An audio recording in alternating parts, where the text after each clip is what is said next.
You're listening to the 99 Parent Podcast, Episode 3.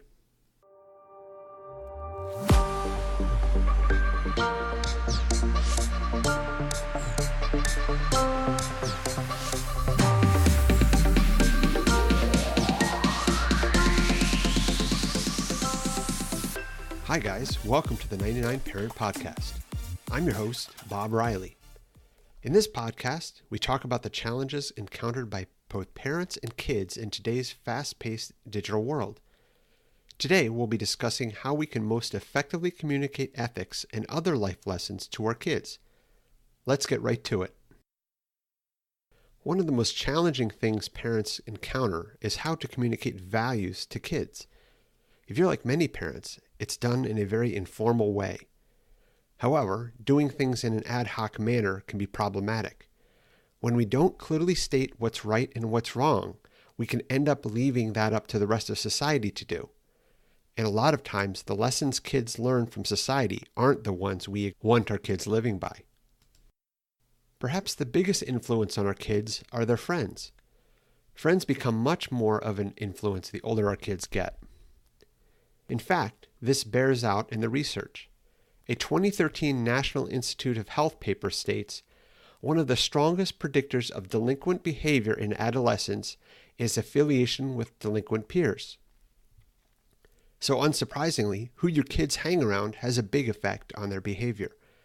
I'd even say that their peers even influence their value system. The problems involving your kids' friends and ethics are multifaceted. Firstly, many kids your child hangs around may have been brought up with value systems that you flat out disagree with. This can show up as kids stealing, lying, or fighting.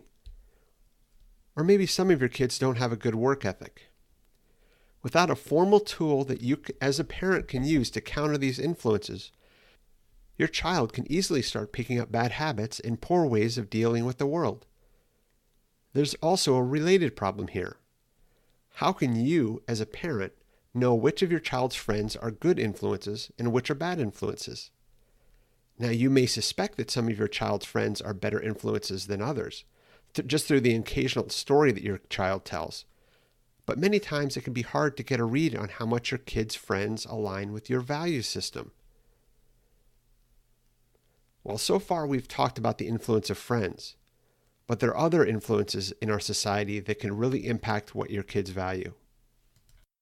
The videos your kids watch on Netflix, YouTube, and TV also influence how they see the world. When your kids see a YouTuber screaming about all these cool things they just bought, or behaving in a generally obnoxious or self-centered fashion, just remember that your kids may subtly pick up this person's behaviors and values. Now, I'd like to stop and just clarify something here.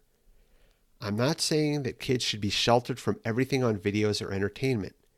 Rather, that if kids haven't had a value system communicated to them in a formal way, they could be overly influenced by some of the stuff that they watch.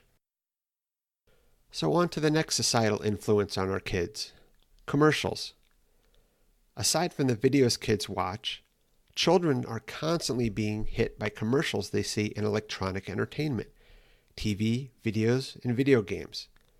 Commercial messaging is designed to influence your kids and convince them to buy one thing or another.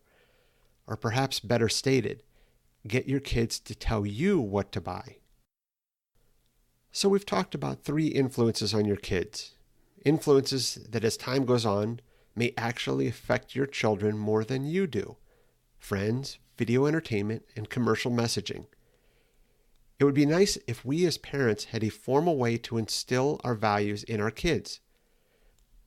Without something formal, though, it can be hard to communicate non-obvious or abstract values to them. Let's start off by taking a look at some traditional ways of instilling values in kids. Since the beginning of time, the most powerful tool parents have relied on is to simply live the values they want instilled in their children. Living ethically in a way that you want your kids to live is pretty obvious. However, it shouldn't be the only tool in the toolbox. Relying only on the absorption of values by osmosis can't properly cover a lot of situations your kids will encounter. There will be plenty of situations that your kids will deal with that they've never seen you tackle or even talk about. Many situations involving peer pressure fall into this category. Let's move on to the next thing that parents have traditionally done to communicate values to kids. Up until recent times, the bedrock for societies have been religion and the associated texts. I'm personally not a religious person, but I grew up fairly religious. As a child, I'd go to church and Sunday school every week. When I hit my 20s, I essentially stopped going altogether and now consider myself non-religious for a variety of reasons. My wife is Buddhist. She spent her childhood and teen years in Southeast Asia. She grew up surrounded by Buddhist temples, and the influence of Buddhism permeated the society. Now that she's here in the United States, she's become less religious herself. So in a way, she and I are in a similar situation, although we come from different religious traditions. I think as many of us have fallen out of religion, it has left a gap not necessarily in our own lives, although that may be the case, but in how we can effectively communicate values to our children. Even though I'm no longer religious, I do recognize the value in some religious teachings. There's a lot of wisdom that has been accumulated over the millennia, in particularly the ethical foundation that religions have traditionally provided. With all that being said, I'm not suggesting that the non-religious among us suddenly become religious. What I am saying is that since humans first started walking the earth, religion has served important functions in society, and the sudden de-religionization, if there is such a word, shouldn't be considered a complete positive, even for the most ardent atheist. At a minimum, it has caused parents to overlook the necessity of formally conveying a moral structure to children. Without the appropriate tools, answering the simple question, what is right and what is wrong, can be pretty hard to answer. So then, how do the non-religious properly convey a set of values to children? We have no holy books that spell things out or how to do things in a formal way. Just a quick note, though, before I continue. I've been talking about the non-religious quite a bit, but I want to let the religious among you know that the tool I'm about to talk about is a nice supplement to your own religious teaching. It doesn't prescribe a specific value structure. It only provides a way to codify the values that your family finds important. So in short, the tool I'm about to mention applies to the religious and non-religious equally well. So what is this tool? I call it a family code. A family code is a single page that contains a list of value-related concepts and ideas that you want to convey to your children. Basically, something that lets your kids know that they are on the right track or the wrong track. Along with this list can be more detailed information that gives your kids tips for living life. So why does this help kids? Basically, it can help kids get a North Star, something to keep in mind as they deal with life. A quick way for them to know if they are moving in the right direction. Having something like this will help them both recognize and actively resist forces that are pulling them in the wrong direction. A family code can serve as a lens through which they see the world. This will allow them to classify things as being morally right or morally wrong. In short, determining which things are aligned with their values or misaligned with them. A family code can also prompt discussions with your kids about difficult situations before they occur. This will help them stand strong when they encounter those situations. This is also a step in the direction of helping kids find a sense of meaning. I'd argue that modern society has a sort of existential crisis in this area.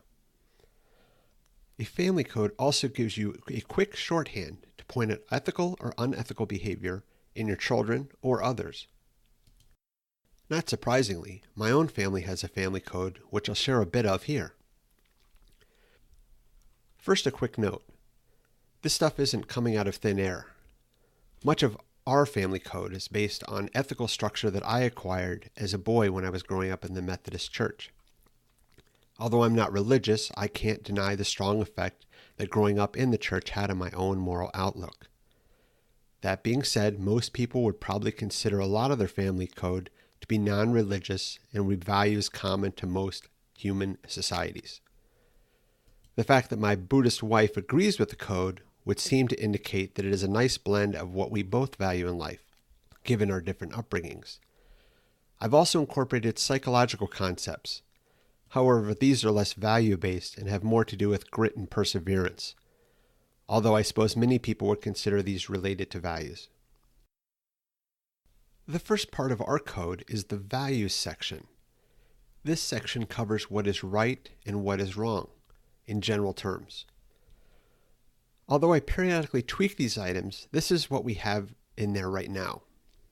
Number 1, be a help, not a burden. This reinforces that they should be responsible and pushes them to grow up. It's very much related to self-reliance, which we discussed in episode 2 of the podcast. Number 2, respect your parents and teachers. Number 3, be honest.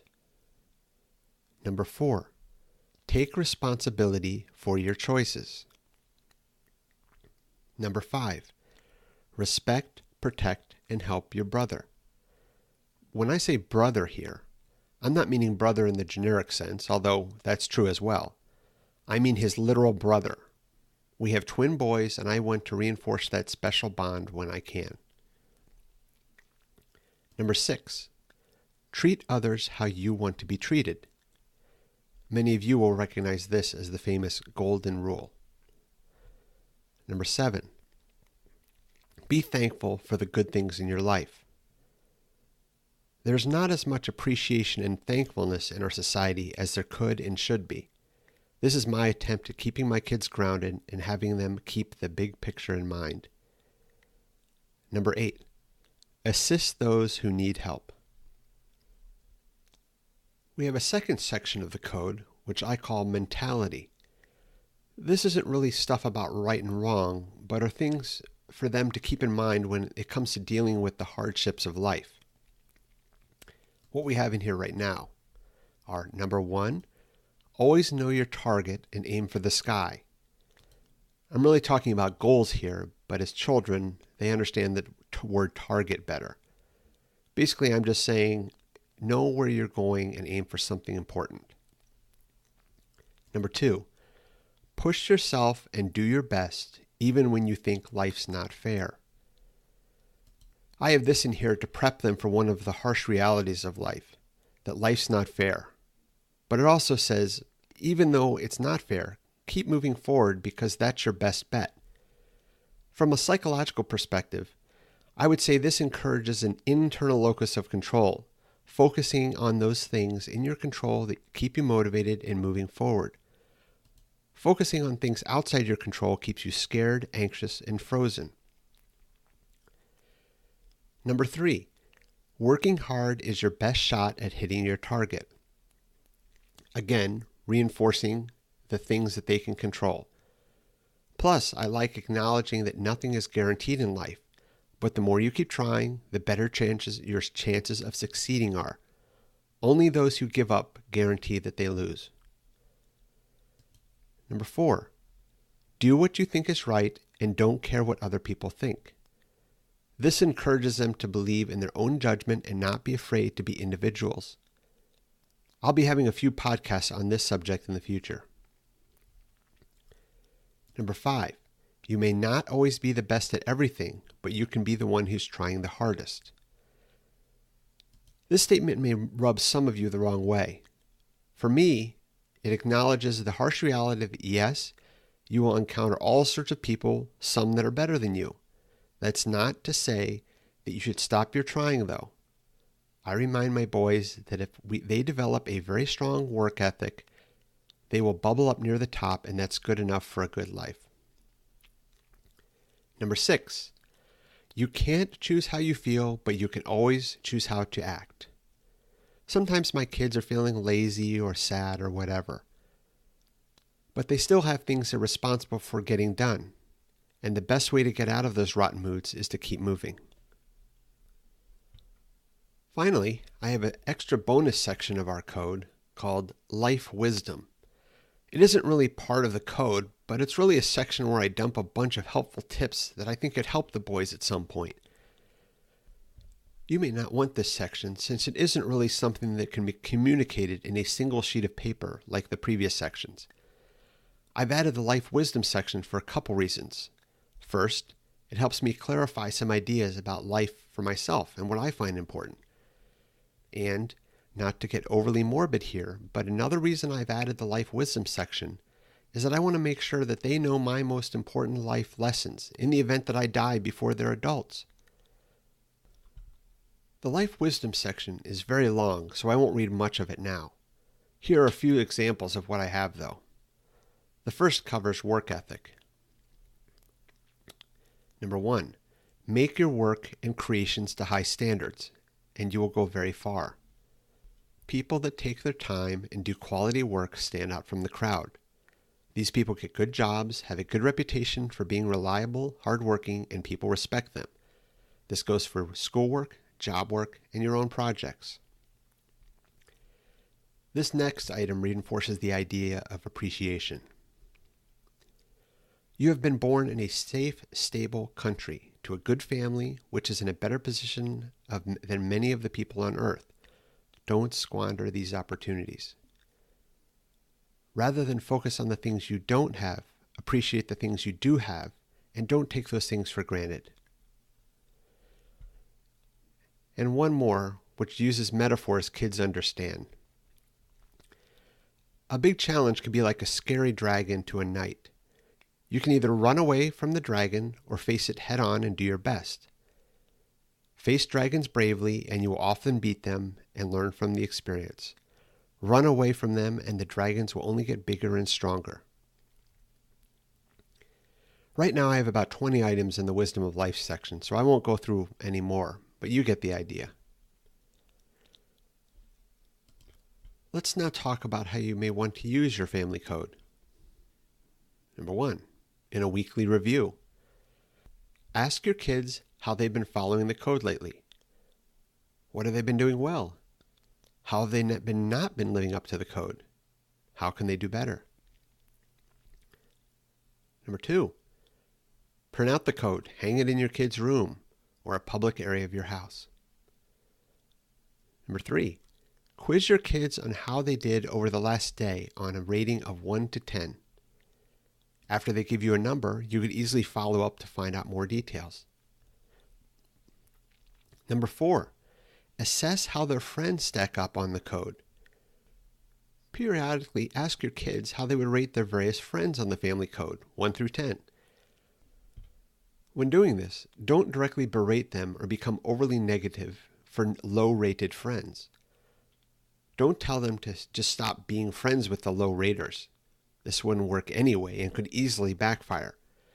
Just use this as a starting point of a discussion and mention about how important it is to have higher rated friends, because that means that they align with your value system. Over time, you may want to very subtly encourage them to spend more time with some higher rated friends and less time with the lower rated ones. Number 5, when your children behave poorly or behave well, you have an instant reference.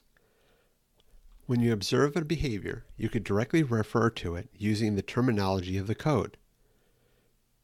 You could even build on this by having a special award when you thought they did something above and beyond or just demonstrated the family code that made you proud. I'll give you a quick story about this last point with my own boys. A few months ago, my boys were up for belt testing in Taekwondo. Before the actual testing, the kids were supposed to get in line and practice punching and kicking.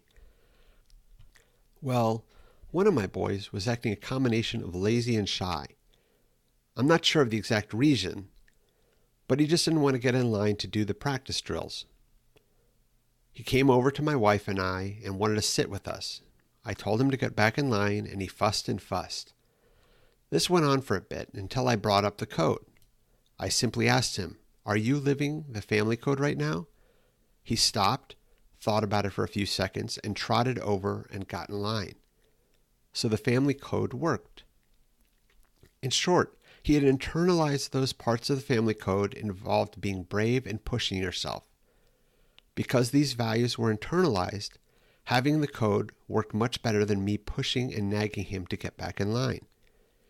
This is just one of the many times our family code has proved beneficial. So the question is, what should you put in your family code? Sit down and start brainstorming. What's important to you? Think about not just how you want your kids to behave, but what kind of people do you want them to be? You can break things up into 3 sections like I did, or just do 1, or split it up however you want. The important thing is that you clarify things so your child has a good compass to lead them throughout their life. Also, I've created a tool that can help with the family code. Just head over to 99parent.com and click on the family code link at the top. From here, you're presented with a series of questions about your family code. Afterwards, you'll get a family code you can print out, post in your home, and give to your family members. A family code can be very powerful, especially in today's world. Kids are bombarded with all sorts of information from the internet and from friends, so it's important they get proper guidance from you as their parent to help them out with all that. If you found this episode helpful, or you just want to tell me about your family code, or have a request about what you'd like to hear in a future episode, you can write me by email to bob@99parent.com or contact me on Twitter. My Twitter handle is @BobRiley99.